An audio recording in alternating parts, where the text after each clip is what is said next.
ফিরে এলাম বিরতির পর। আমি অজিত বাবুর কাছে এখানেই আসবো যে অজিত বাবু, তাহলে একদম একটা সাংবিধানিক রক্ষা কবচ, সেটা হচ্ছে ওখানকার যারা একদম সান অফ দ্য সয়েল তাদের জন্য, যেটা সেটাকে বেশ কিছু কালোবাজারি ব্যবহার করে চলেছে এবং কারো কিছু করার নেই। বারবার এরা অনেক বছর থেকে করছে, এটা নতুন কিছু নয়, হঠাৎই এই লোকের সামনে যে তোমরা তুলে এনেছো। কিন্তু এই সময়টাতেও যখন আমরা দেখছি যে কালো টাকার বিরুদ্ধে এরকম একটা অভিযান শুরু হয়েছে, সাধারণ মানুষ তারা দীর্ঘ লাইনে দাঁড়িয়ে থাকছেন টাকা জমা দেওয়ার জন্য এবং তারা সেটা মানছেন যে একটা লক্ষ্যটা মহৎ। একদম, তার জন্য গন্ডগোলটা হয়েছে কি, এইরকম কিছু জায়গায়, এই নর্থ ইস্টেও কিছু জায়গায় আছে এবং সিকিমে আছে, এবং দেশের মধ্যে কিছু কিছু জায়গাতে অনেক লোক নতুন নোট পেয়ে গেছে in connivance with the banking officials, reserve bank officials. 5 কোটি টাকা নিয়ে ধরা পড়ছে কি করে না, সেইটার জন্যই তো বলছি, তার জন্য সাধারণ মানুষ আরো বেশি, বিকজ সিস্টেম থেকে ওই টাকাটা উঠে গেছে। এবং ওখানেও তাই হয়েছে যে সিস্টেম ওদেরকে এখন, যেটা এরা বললেন বা উনি বলছেন, রিজার্ভ ব্যাংকেরও বলা দরকার আছে, ওরা স্টেট ব্যাংক অফ সিকিমকে কি টাকা দিয়েছে? নতুন নোট দিয়েছে? পুরনো নোট কত পেয়েছি? এইগুলো এবার কিন্তু আসার সময় হয়ে গেছে, যেখানে কিন্তু আর এই লুকিয়ে রাখা বা ওই স্পেশাল পাওয়ার কনফার করা আছে বলে আমি দেব না, এই কথাটা কিন্তু ঠিক নেই। তারিখ পর্যন্ত আরবিআই প্রতিদিন কত করে কারেন্সি সাপ্লাই দিচ্ছে দেশের কোন ব্যাংককে এবং কোন রিজিয়নে, তার হিসেব আজকের তারিখ পর্যন্ত দেননি রিজার্ভ ব্যাংকের গভর্নর। এটা তো ঠিক, আপনার কথায় এখানেই তো করাপশনের সূত্রপাত। এবং দেখা যাচ্ছে একটা যে কোনো সরকারি সিদ্ধান্ত, 125 কোটির একটা দেশ, সেখানে গণতান্ত্রিক পদ্ধতি নির্বাচিত সরকার আছে, প্রতিষ্ঠিত সমস্ত বিরোধী দল আছে, সে আলোচনা করার জায়গা পার্লামেন্ট ছিল, সে পার্লামেন্টে তো অচল হয়ে গেল। দ্বিতীয় প্রশ্ন হচ্ছে, এই প্রথম একটা চ্যানেল, অভিনন্দন জানাচ্ছি 24 ঘন্টাকে, প্রথম চ্যানেল যারা এটাকে মানুষের সামনে নিয়ে এসছে, এই প্রথম দেশের মধ্যে। আবার স্বাধীনতার 70 বছর পরে এটাই প্রথম সরকার যারা 52,000 অ্যাকাউন্টকে ওখানে ফ্রিজ করে দিয়ে কোনো ব্যবস্থা গ্রহণ করে। এই ধরনের পদক্ষেপ, এই প্রথম ঐতিহাসিক পদক্ষেপ, বলিষ্ঠ পদক্ষেপ।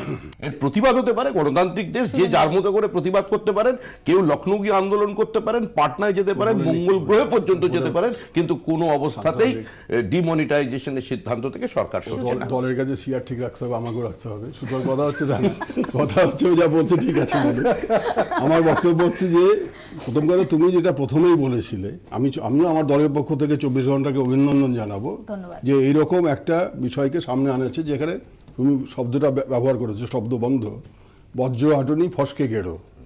অর্থাৎ এই যে তাড়াহুড়ো করে একটা করে ফেললাম, গোপনীয়তার নাম করে আগে থেকে জমি টমি কিনে নিলাম, আমাদের মালপত্র কোনো হটিয়ে দিলাম, দিয়ে তারপরে একটা ফিনান্সিয়াল ইমার্জেন্সি করে দিলাম, ঘোষণা ছাড়া, আইন ছাড়া।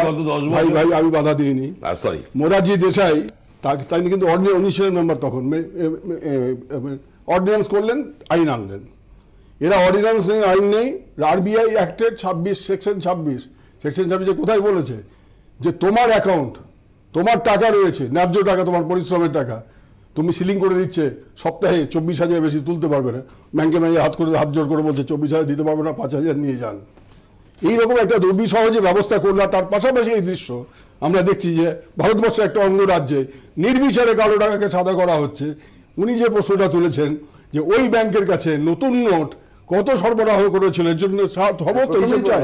উনি এটা বলেছেন পূর্ণাঙ্গ তদন্ত চাই, উচ্চ পর্যায়ের পূর্ণাঙ্গ তদন্ত করতে হবে।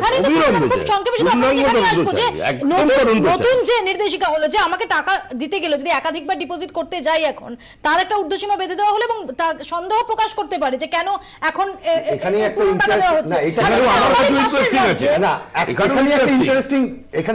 ইন্টারেস্টিং ইস্যু, কেন হঠাৎ বেঁধে দেওয়া হলো 5,000 টাকা? তার কারণ প্রধানমন্ত্রী দাবি করেছিলেন 4 লক্ষ কোটি টাকা আর ফেরত আসবে না, ওটাই ব্ল্যাক মানি।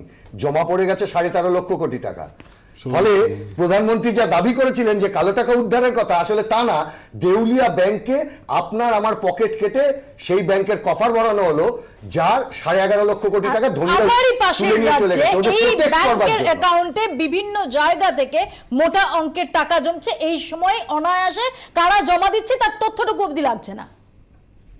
আমি খালি একটা কথা বলবো শ্রমিক সম্পর্কে, মানে 60-এর দশক থেকে 80-র দশক পর্যন্ত রক্ত ঝরা সেই বামপন্থী আন্দোলনগুলোর দিন, আর সেই স্লোগান জোরদার জমিদার মজুদদার আড়তদারের বিরুদ্ধে লড়াই করতে হবে বা সমান্তরাল অর্থনীতিকে বন্ধ করতে হবে, যে সমস্ত কালো টাকা বাজেয়াপ্ত করতে হবে, এই প্রথম একটা সরকার পদক্ষেপ নিয়েছে।